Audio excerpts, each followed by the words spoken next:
So, completely personal story. I am someone who graduated in 2016 from high school. So, a lot of the ideas within adolescence, they are in some way related to my generation. A lot of it really comes post my generation growing up. Some of the issues of social media, some of the misogynistic influencers that came about. Like, yes, I'm familiar with them, but even this guy, Andrew Tate, this is not somebody that I have a particular knowledge of. I'm broadly aware of who he is. I'm broadly aware of what he's been accused of. I'm broadly understand with what type of content he makes. But again, I can't say I've seen his face. I can't say that I've heard his voice. Like, I really wouldn't be able to identify him.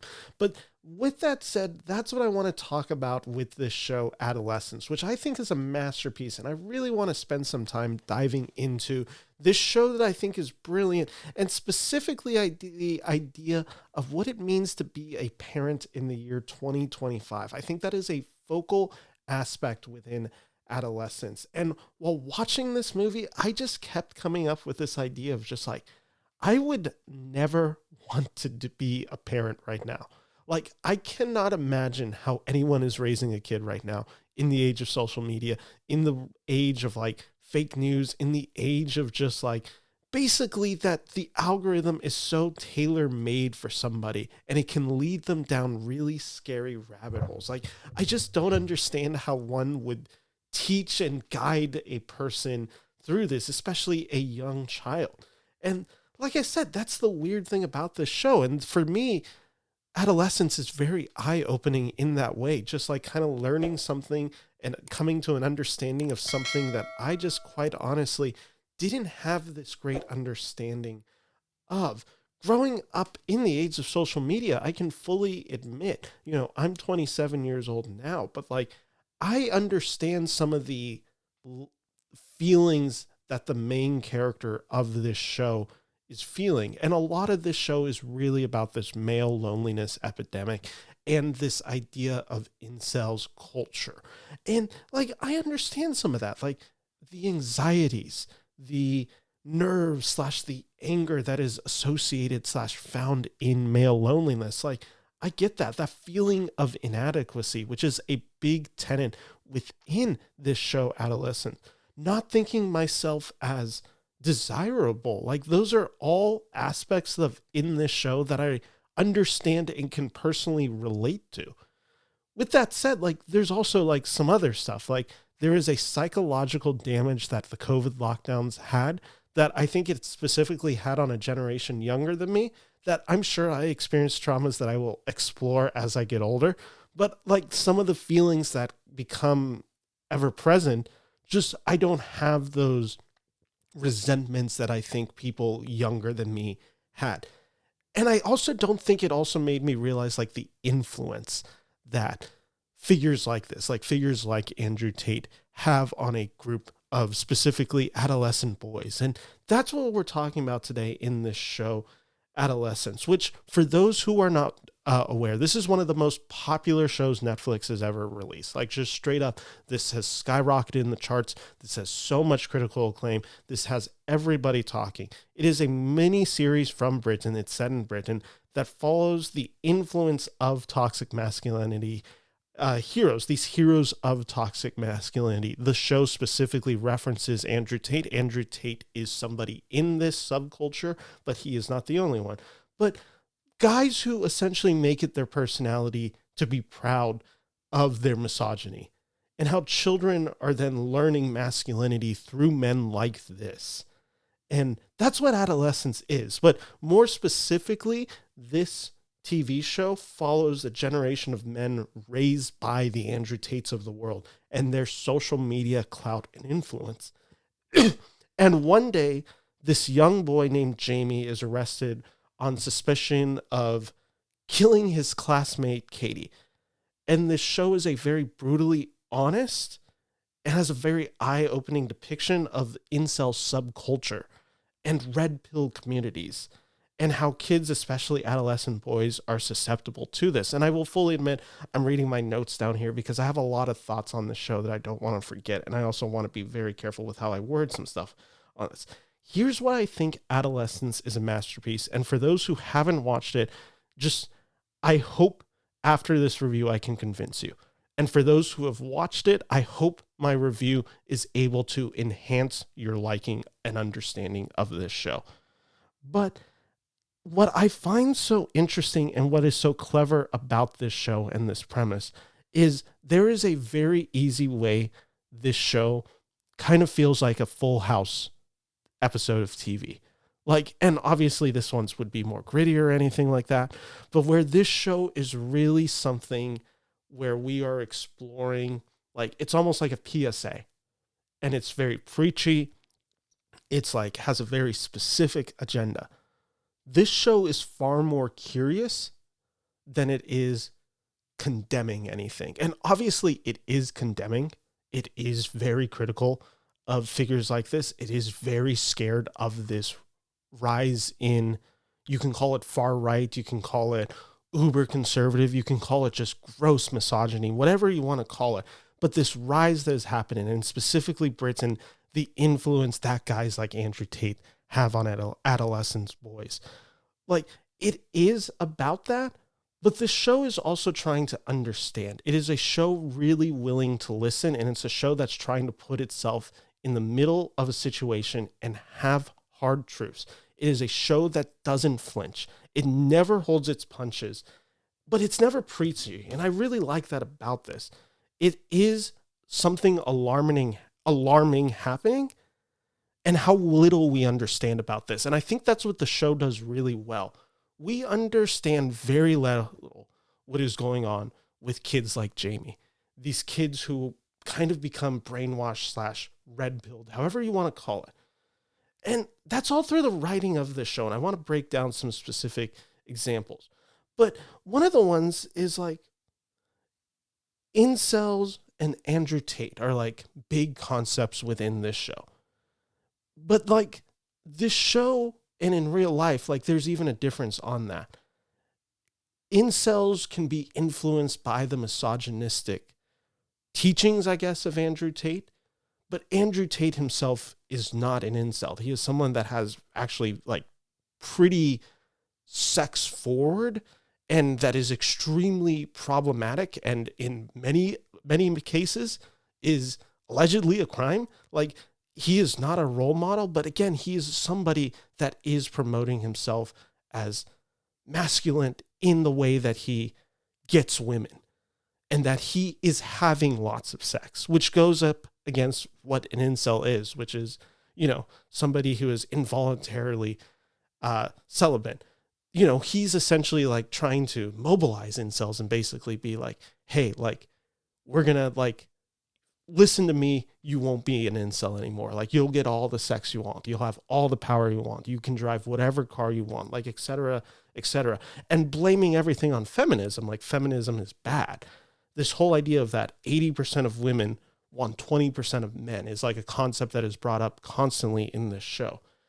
And that these men / young boys, like, that they blame women for all their problems. It is victimhood mentality that Andrew Tate serves as a powerful figure within that. And the influence that he has is real. But again, he's not himself an incel. I watched this really cool video, which I'll link below in my description, but it's basically, there's this guy from, I think he's from the UK, but he's this leading incel researcher who like kind of reviews it for the UK government. And he reviews this Netflix show, Adolescence, the show that we're talking about. I believe his name is William Costello. And he breaks this down in an hour-long conversation. I think it is fascinating. I have it linked in my description below. You should check it out. But it is a show, and what he said confirmed what I thought of this show. This is not a show that has all of the answers, but this is a show that is trying to present something that people are trying to ignore. There is a real tendency to ignore what is going on, and a real tendency to essentially take men out of the picture in many ways and just kind of say, like, blame it on a number of different things without actually getting to the straightforwardness of what is this male loneliness epidemic and why is it churning young men farther right than we've seen in past generations? Why do young men essentially right now, at this point in time, almost guaranteed have a worse life than their parents before them. That's all ideas within this show. But either way, again, you can watch this show and also understand the show for what it's trying to do and how it subverts expectations. And I was really impressed with how this show does that. While watching it, I kind of thought I knew what this show was going to be. You hear this premise of this kid is essentially convicted of murder, or I should say, this kid is arrested for murder, is probably a better way.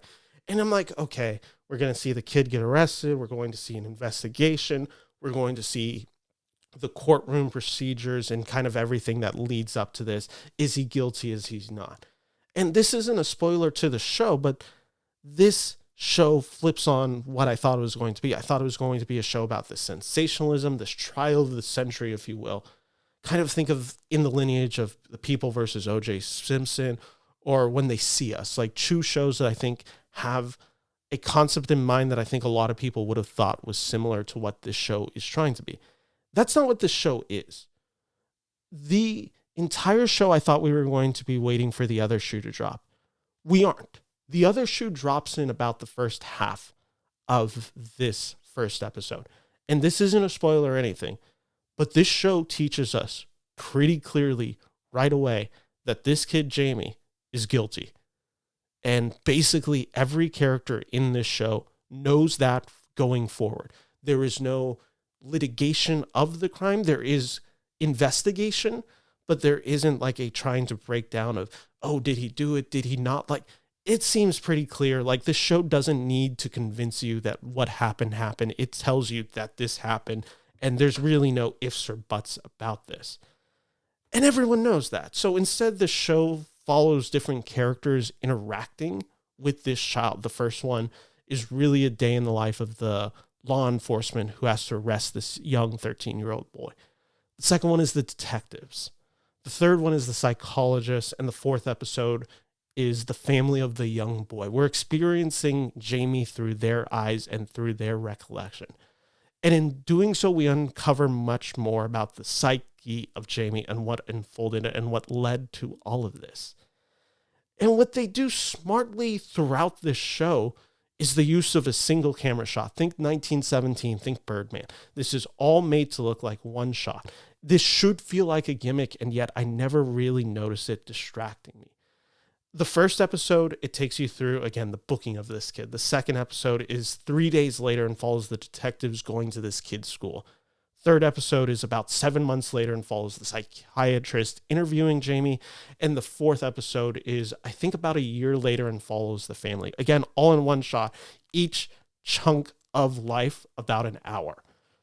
And in each memory, this show explores the memory of what this character, what he has done.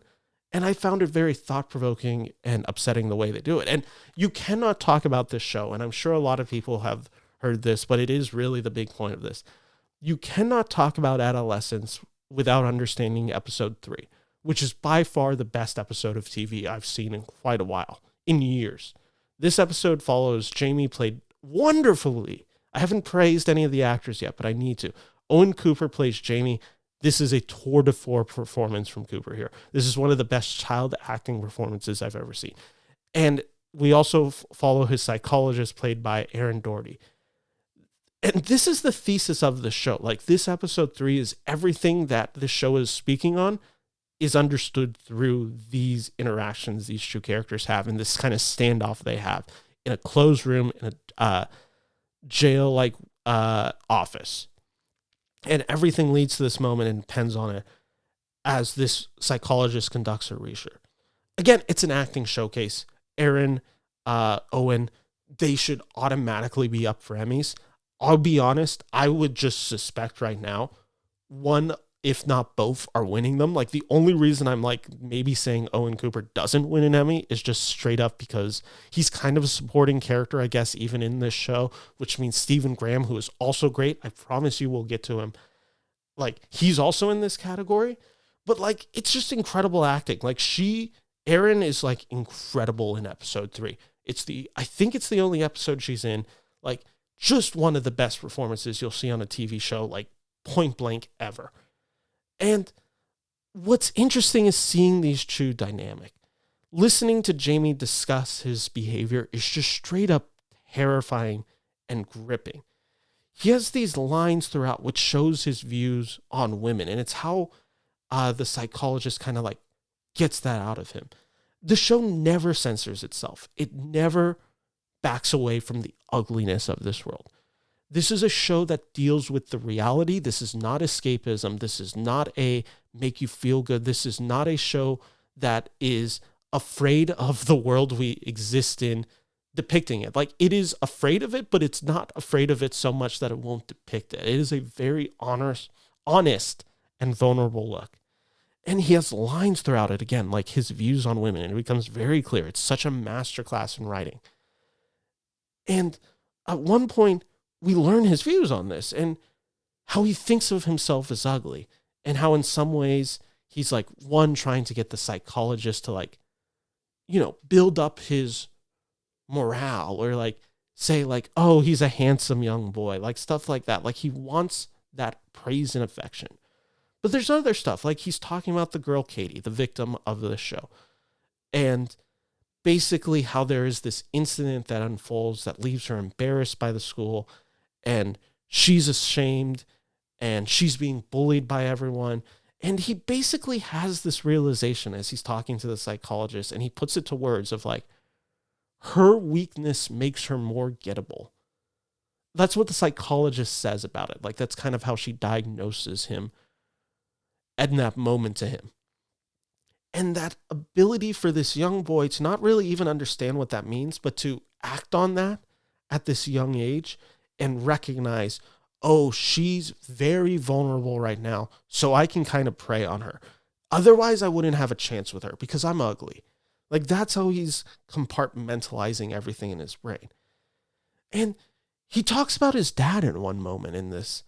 And to him, it's like disgusting, the idea that his dad would show emotional love/compassion.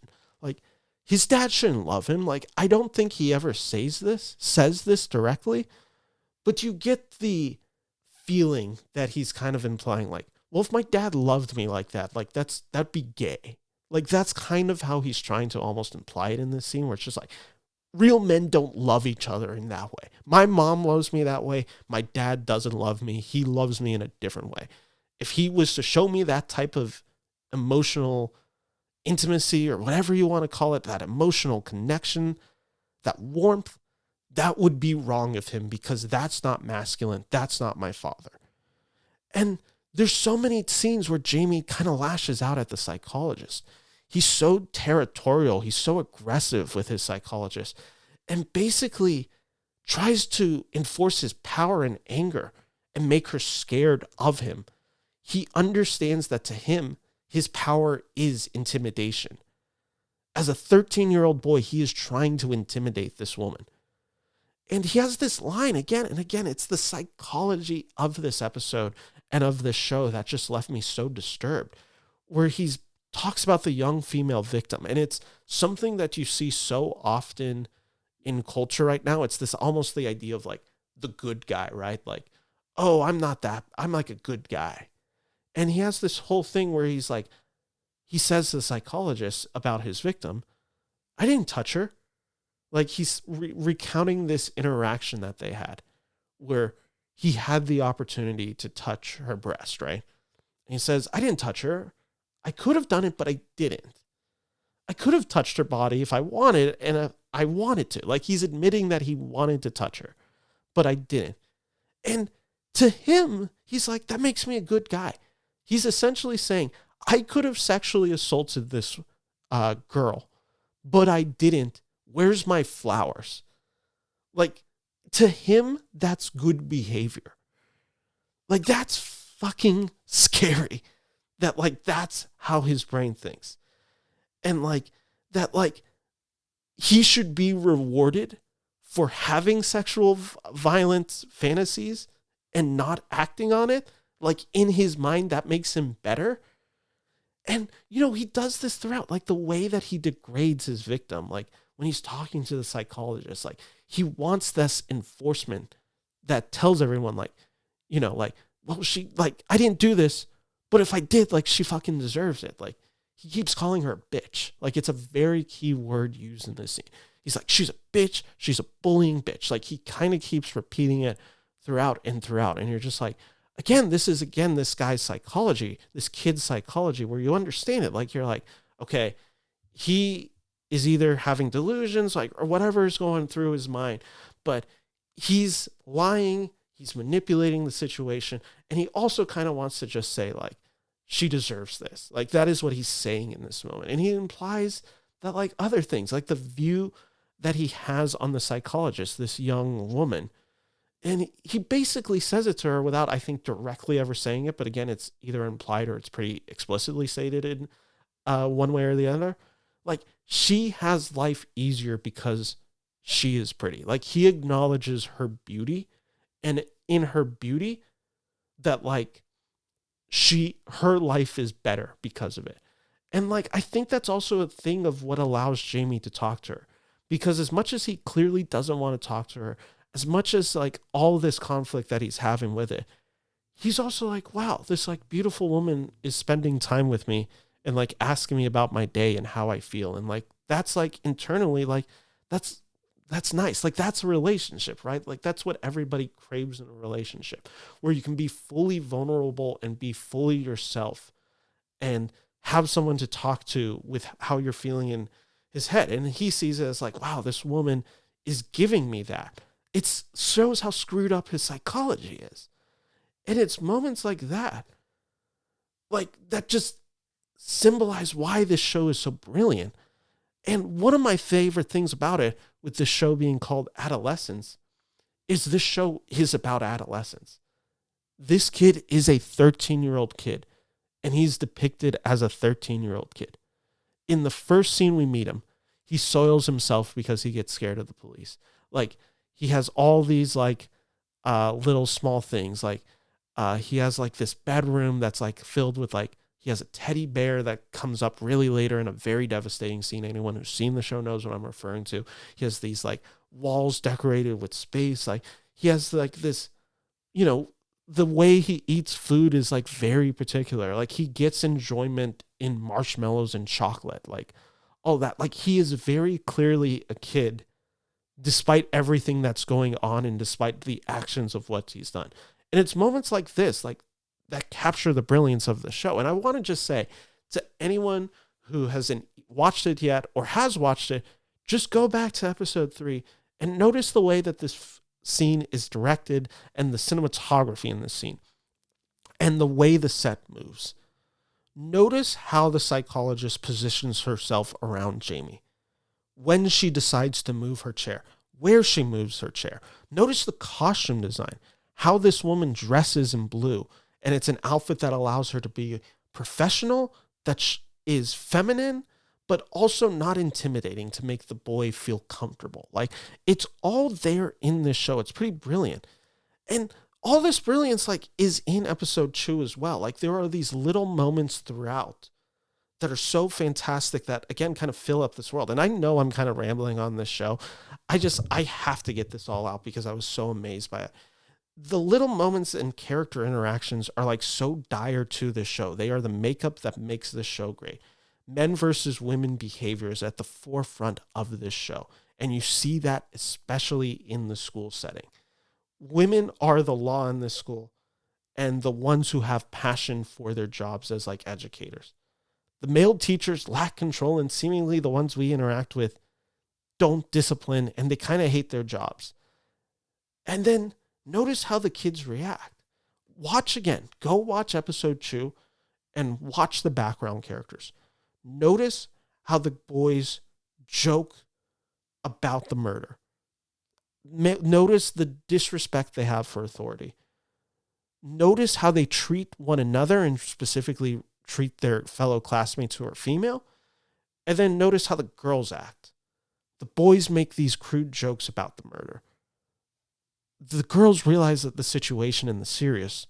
The boys are extremely hyper aggressive. They don't listen. It's moments like that that, again, kind of capture this gender dynamic that's going on in childhood, like if that's going on with schools, this gender gap that we talk about, but also just like this whole patriarchy idea of like boys will be boys and the women have to deal with the consequences. The girls get to deal with the consequences. That's the dynamic at play in the school. And episode 2 is the only time we hear a name like Andrew Tate. I think it's the only time his name is spoken aloud.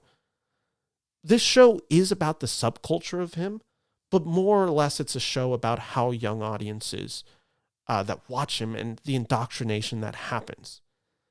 And they don't have to believe everything / understand everything that he's saying to be enamored by him. Jamie has a point, I think, in the episode with the psychologist where he's just like, I don't even know if like this part that he says is true. But like, you know, I was still kind of like interested in it. And like, again, it's this failure to right now where we are in society is we don't know how to talk about this. We don't know, like there is a really easy understanding of like the primal brain that like makes it understood why Andrew Tate is so alluring to young boys, right? Drive cars, date women, be rich, fight. Like, I think he has like an MMA background or something like that. Maybe like kickboxer or something like that.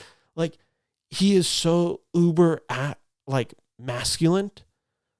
And I think it's in a way that like society just hasn't really been able to combat or / have positive role models that are a little bit softer or anything like that, or like have really like, obviously the way that social media and, you know, obviously now with X, but even the way YouTube and like TikTok, like they feed these young kids like content like this. Like this is the dominant content on the internet. Like it is far right stuff like this. It is guys like Andrew Tate who are able to elevate themselves above everyone else. It's the way that boys like Jamie consume social media and it's just fed to them. That's the crazy thing about it. And I think that's what the show just like gets across. Like it doesn't have to be like something that they learn from the parents.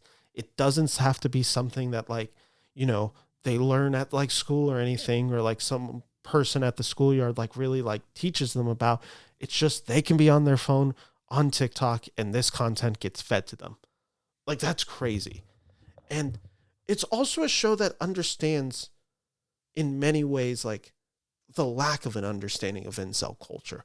Like the fact that like Jamie is very clearly bullied, and it's like a big plot point of the show. Like he's being bullied for his incel behavior. And it kind of sounds like in a way that like no, like the kids who are bullying him don't understand what that actually means.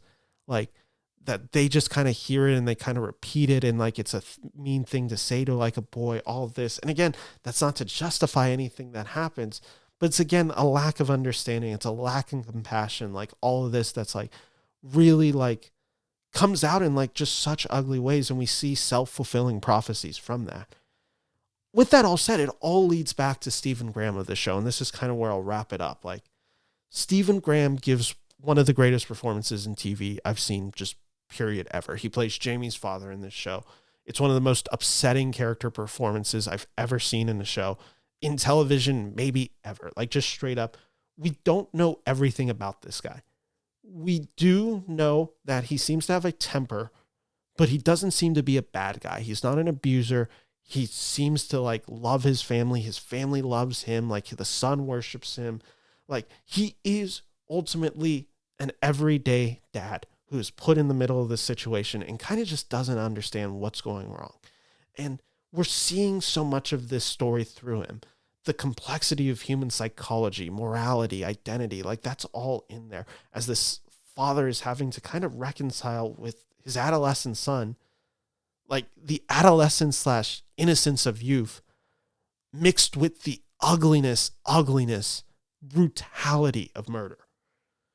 And as this father begins to have his eyes open and what that means. And like I said, Stephen Graham is so good in the show, what he does, but like you can tell, like there is a moment in the first episode, like where you see him rooting for his son. And like, that's something that never leaves this character.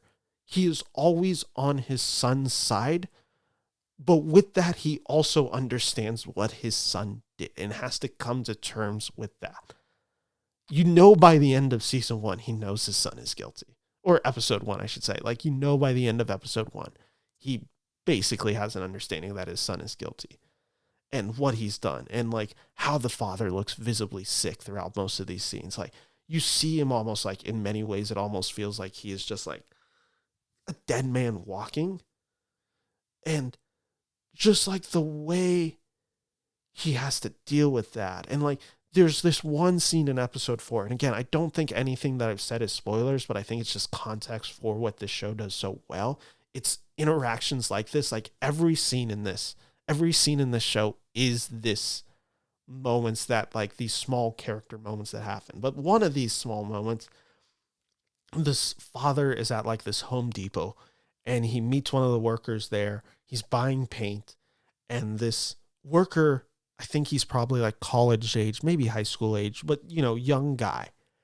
And he basically tells the father, like, hey, just like, basically, like, we're rooting for your son. We're championing him. We know he's being prosecuted. Like, we know they're going after him. Like stab wounds don't like work like that. Like, all this like macho, like victim blaming, like all of this like subculture that is very prevalent on the internet. Like, he's not guilty. Like, women are lying about their abuse or their murder, or like all this stuff. Like, and he looks so visibly sick and shaken by this.